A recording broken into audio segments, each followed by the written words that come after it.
Return the map. Return what you have stolen from me.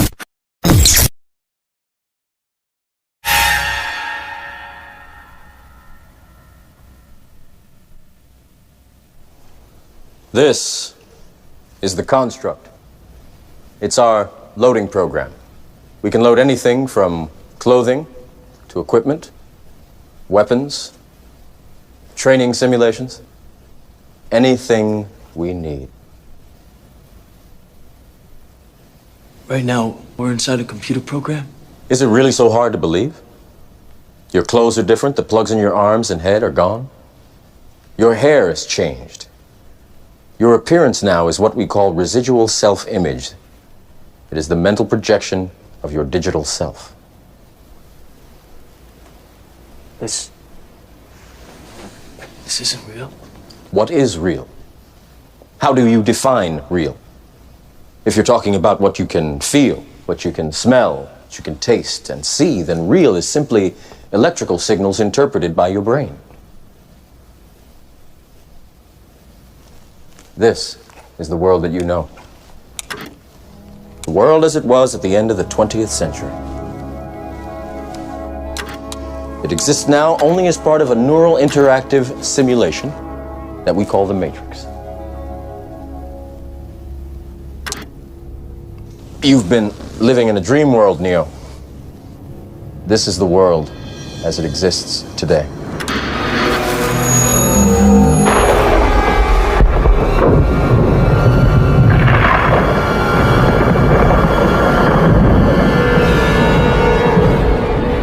Welcome to the desert of the real.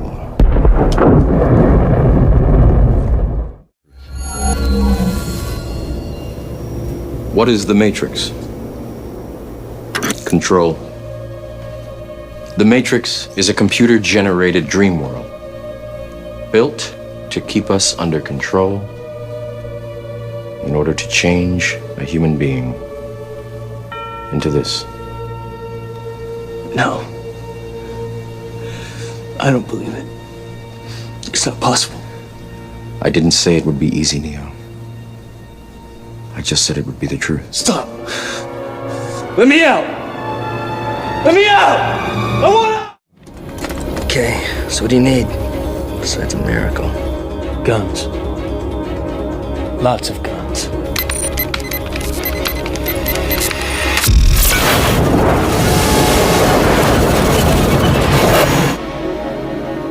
Neo, no one has ever done anything like this. That's why it's going to work.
The universe is finite but unbounded. Whatever are they talking about? Let's imagine that we are perfectly flat. I mean absolutely flat. And that we live, appropriately enough, in a flatland. A land designed and named by Edwin Abbott, a Shakespearean scholar who lived in Victorian England. Everybody in flatland is, of course, exceptionally flat. We have squares, circles, triangles, and we all scurry about. We can go into our houses and do our flat business. Now, we have width and length, but no height at all. Now, these little cutouts have some little height, but let's ignore that. Let's imagine that these are absolutely flat. That being the case, we know, us flatlanders, about left-right, and we know about forward-back, but we have never heard of up-down.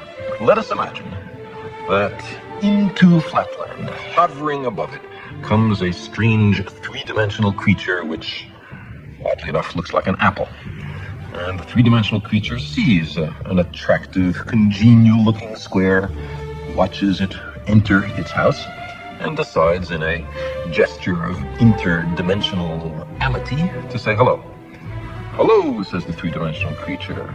"How are you? I am a visitor from the third dimension." Well, the poor square looks around his closed house, sees no one there, and what's more, has witnessed a greeting coming from his insides, a voice from within. He surely is getting a little worried about his sanity. The three-dimensional creature is unhappy about being considered a psychological aberration, and so he descends to actually enter flatland. Now, a three-dimensional creature exists in flatland only partially. Only a plane, a cross-section through him can be seen. So when the three-dimensional creature first reaches flatland, it's only the points of contact which can be seen, and we'll represent that by stamping the apple in this ink pad and placing that image in flatland. And as the apple were to descend through, slither by flatland, we would progressively see higher and higher slices, which we can represent by cutting the apple. So the square, as time goes on, sees a set of objects mysteriously appear from nowhere and inside a closed room and change their shape dramatically. His only conclusion could be that he's gone bonkers. Well, the apple might be a little annoyed at this conclusion, and so, not such a friendly gesture from dimension to dimension, makes a contact with the square from below and sends our flat creature fluttering and spinning above flatland. At first, the square has no idea what's happening. He's terribly confused. This is utterly outside his experience. After a while, he comes to realize that he is seeing inside closed rooms in flatland. He is looking inside his fellow flat creatures. He is seeing flatland from a perspective no one has ever seen it before to his knowledge. Getting into another dimension provides as an incidental benefit a kind of X-ray vision. Now our flat creature slowly descends to the surface, and his friends rush up to see him. From their point of view, he has mysteriously appeared from nowhere. He hasn't walked from somewhere else. He's come from some other place. They say, "For heaven's sake, what's happened to you?" And the poor square has to say, "Well, I was in some other mystic dimension called up."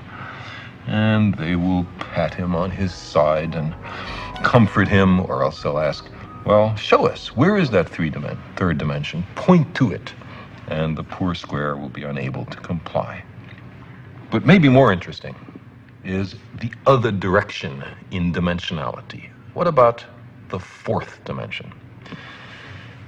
Now, to approach that, let's consider a cube. We can imagine a cube in the following way. You take a line segment and move it at right angles to itself in equal length. That makes a square. Move that square in equal length at right angles to itself, and you have a cube. Now, this cube, we understand, casts a shadow. And that shadow we recognize. It's, ordinarily drawn in third grade classrooms as two squares with their vertices connected. Now, if we look at the shadow of a three-dimensional object in two dimensions, we see that, in this case, not all the lines appear equal. Not all the angles are right angles. The three-dimensional object has not been perfectly represented in its projection in two dimensions, but that's part of the cost of losing a dimension in the projection. Now, let's take this three-dimensional cube and project it, carry it through a fourth physical dimension. Not that way, not that way, not that way, but at right angles to those three directions. I can't show you what direction that is, but imagine that there is a fourth physical dimension. In that case, we would generate a four-dimensional hypercube, which is also called a tesseract. I cannot show you a tesseract because I and you are trapped in three dimensions. But what I can show you is the shadow in three dimensions of a four-dimensional hypercube or tesseract. This is it. And you can see it's two nested cubes, all the vertices connected by lines. And now the real tesseract in four dimensions would have all the lines of equal length and all the angles right angles. That's not what we see here, but that's the penalty of projection. So you see, while we cannot imagine the world of four dimensions, we can certainly think about it perfectly well.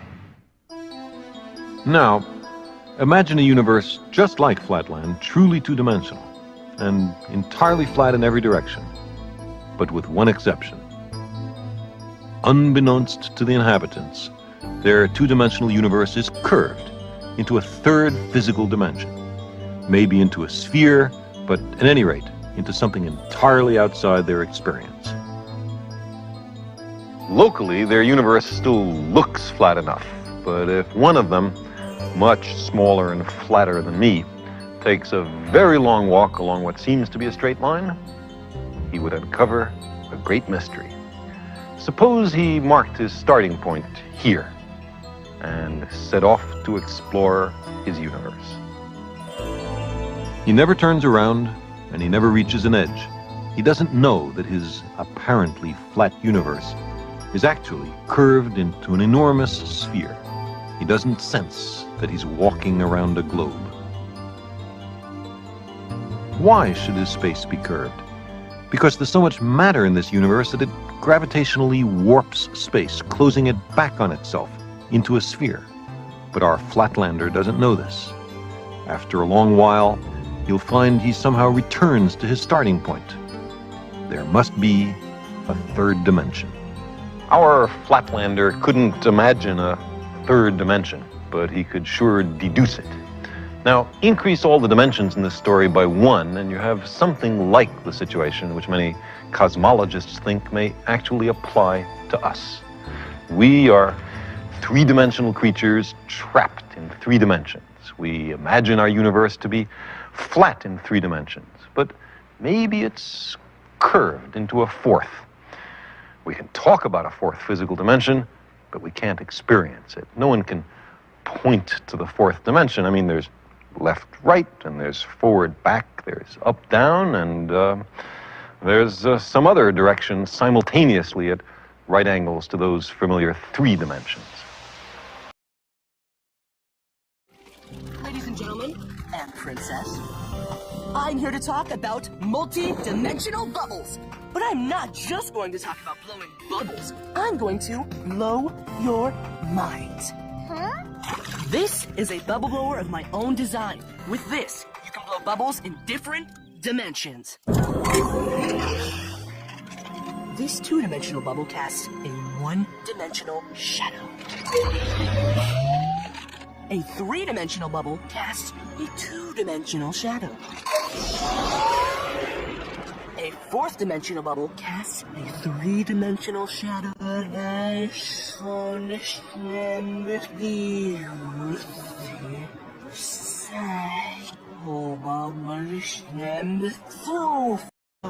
It is beyond comprehension! Beyond space, beyond time! Then that would mean you've created... Yes, a black hole!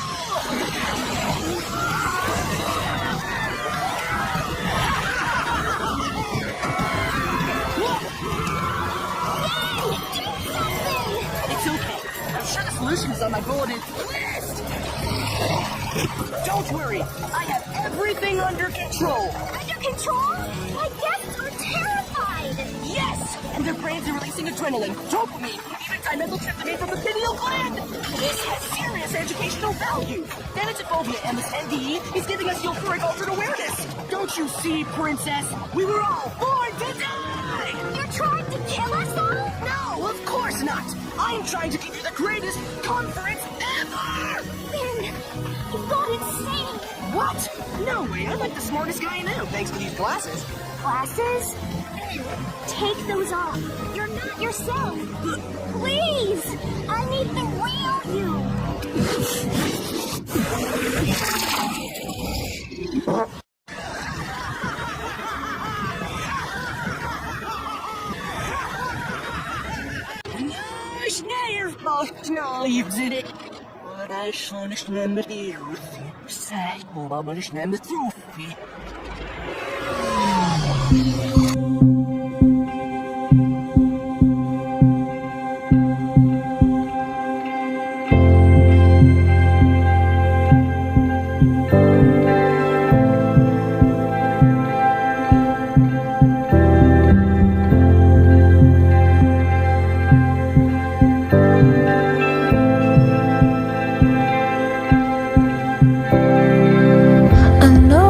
I know you tried,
you're keeping me